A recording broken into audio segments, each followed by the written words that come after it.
আর তৃণমূল কংগ্রেসের সংস্কৃতি মানে আমরা দেখেছিলাম মেদিনীপুরের একটা সভাতে মানস ভূঁইয়া কি নামে সম্বোধন করছিলেন আমাদের মাননীয় সাংসদ যাদবপুরের সায়নী। 56 না 36 ইঞ্চি বডি যিনি বলেন, তিনি কিছুদিন আগে বলেছিলেন কাশ্মীর থেকে জঙ্গি সব শেষ করে দিয়েছি, বলেছিল না?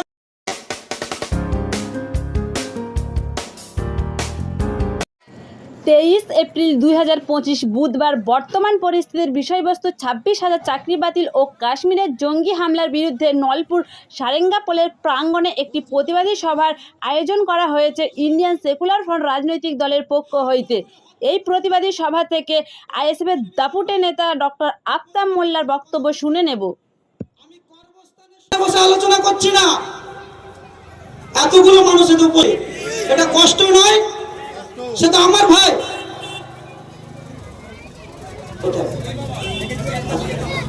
এটা কষ্ট নয়, সাথে সাথে ঘৃণা কথাই বলেন তো।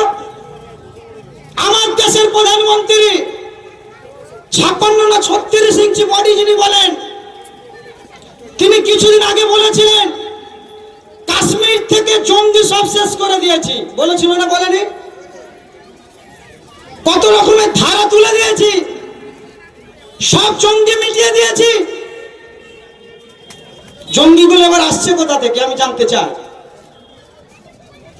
আমার দলের প্রতিষ্ঠাতা পীরজাদা আব্বাস সিদ্দিকী ভাইজান সেই সময় আওয়াজ তুলেছিল, আপনি যে কাজ করছেন, জঙ্গি নির্মূল করছেন, দেশের উন্নয়ন করছেন, কাশ্মীরের উন্নয়ন করছেন, নেটওয়ার্ক বন্ধ রেখেছেন কেন? এখন আমরা বুঝতে পারছি নরেন্দ্র মোদী, অমিত শাহ ওই সময় জঙ্গিদেরকে মারেনি, নিরীহ নিরীহ কাশ্মীরের মায়ের কোল থেকে নিরীহ বাচ্চাগুলোকে হত্যা করেছে। ঠিক বলছি না ভুল বলছি? এবার পরাক্ত সরকার, নির্লজ্জ সরকার যতদিন এসেছে আমার দেশে, একটা একটা করে আমার দেশগুলোকে রসতলে পাঠিয়ে দিয়েছে। কিছুদিন আগে আমাদের এই রাজ্যে আওয়াজ উঠেছিল, আমার তিলোত্তমা বোন যখন খুন হয়েছিল, আমরা সকলে আওয়াজ তুলেছিলাম রাজ্যের মাননীয়কে পদত্যাগ করা দরকার।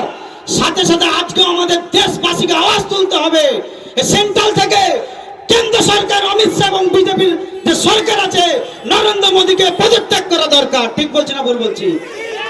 একটু স্লোগান দিতে হবে। আমার দলের চেয়ারম্যান আসছে, আইএসএফ জিন্দাবাদ, নওশাদ ভাইজান জিন্দাবাদ, নওশাদ ভাইজান জিন্দাবাদ, ভারতবর্ষের সংবিধান জিন্দাবাদ। একটু রাস্তাটাকে ক্লিয়ার করেন, সময় খুব সংক্ষেপ। আইএসএফ জিন্দাবাদ। 2011 সালের পর থেকে যে শুভেন্দু অধিকারী মমতা বন্দ্যোপাধ্যায়ের ক্যাবিনেটের গুরুত্বপূর্ণ দপ্তর পালন করেছে, শুভেন্দু অধিকারী বংশ, তাদের বংশ পরম্পরা, তারা তৃণমূল কংগ্রেস মমতা বন্দ্যোপাধ্যায়ের ছত্রছায়ায় ছিল। আর আমরা দেখেছি এই শুভেন্দু অধিকারীকেই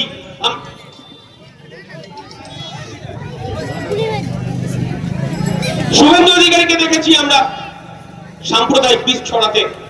কিন্তু আমরা কি দেখছি, এ জিনিস হতে দিতে পারি না।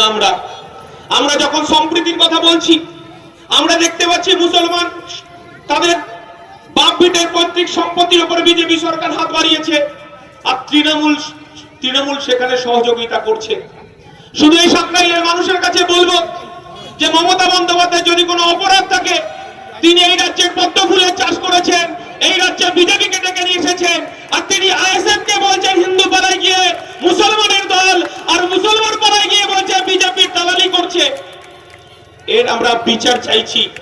আমরা বলতে চাইছি, হ্যাঁ আমরা দালালি করছি, আমরা গরিব খেটে খাওয়া শ্রমজীবী আদিবাসী দলিত মুসলমান সংখ্যালঘু মানুষের দালালি করছি। কোনো মতেই মমতা বন্দ্যোপাধ্যায় দালালি করতে আমরা আসিনি, বিজেপির দালালি করতে আসিনি। আমরা দেখেছিলাম সেই 19 সালের বিচার কিন্তু এখনো পাইনি।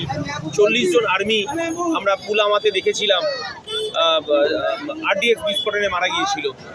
এখনো পর্যন্ত কারা এই ঘটনার সঙ্গে যুক্ত, এখনো পর্যন্ত তা কিন্তু কেন্দ্রীয় সরকার কোনো এজেন্সি বার করতে পারলো না।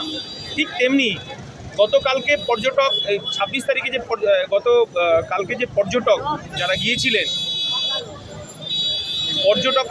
পর্যটকদের উপর যেভাবে জঙ্গি হামলা হলো, সেখানে হিন্দু মুসলমান খোঁজা হচ্ছে। আলটিমেট এই বিজেপি সরকার ভারতবর্ষে ধর্মের ভিত্তিতে ভাগ করতে চাইছে। ভারতবর্ষের ধর্মনিরপেক্ষতা, ভারতবর্ষের সার্বভৌমত্ব ভারতবর্ষের সংস্কৃতি কৃষ্টিকে নষ্ট করতে চাইছে, আমরা এর তীব্র বিরোধিতা করছি। আর তৃণমূল কংগ্রেসের সংস্কৃতি মানে, আমরা দেখেছিলাম মেদিনীপুরের একটা সভাতে মানস ভূঁইয়া কি নামে সম্বোধন করছিলেন আমাদের মাননীয় সাংসদ যাদবপুরের সায়নী ঘোষকে। এদের সম্পর্কে যত কম বলা যায় সংস্কৃতি ততটা উন্নত মানের করা যাবে, কারণ এদের সংস্কৃতি সমাজের চিন্তা চেতনা চিন্তাভাবনা একদম নিকৃষ্ট মানের এদের চিন্তাভাবনা। অতএব স্বাভাবিকভাবে আমাদের আইএসএফ এর নতুন বিকল্প, নতুন সংস্কৃতি এবং এই সংস্কৃতিকে বাঁচিয়ে রাখার লড়াইয়ে আমরা অবতীর্ণ।